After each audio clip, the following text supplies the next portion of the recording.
એકલા નથી, તમારી સાથે આખા ગુજરાતના આદિવાસીઓ ઉભા છે અને જે આદિવાસીઓને બદનામ કરવાનો એમના સરકારોએ, એમના મંત્રીઓએ કર્યું છે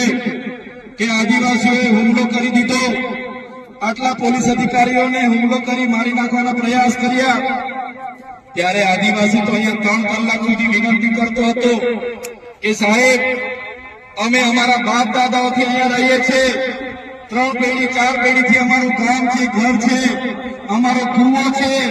અમે 2006 અંતર્ગત વન અધિકાર અધિનિયમ અંતર્ગત આ જમીન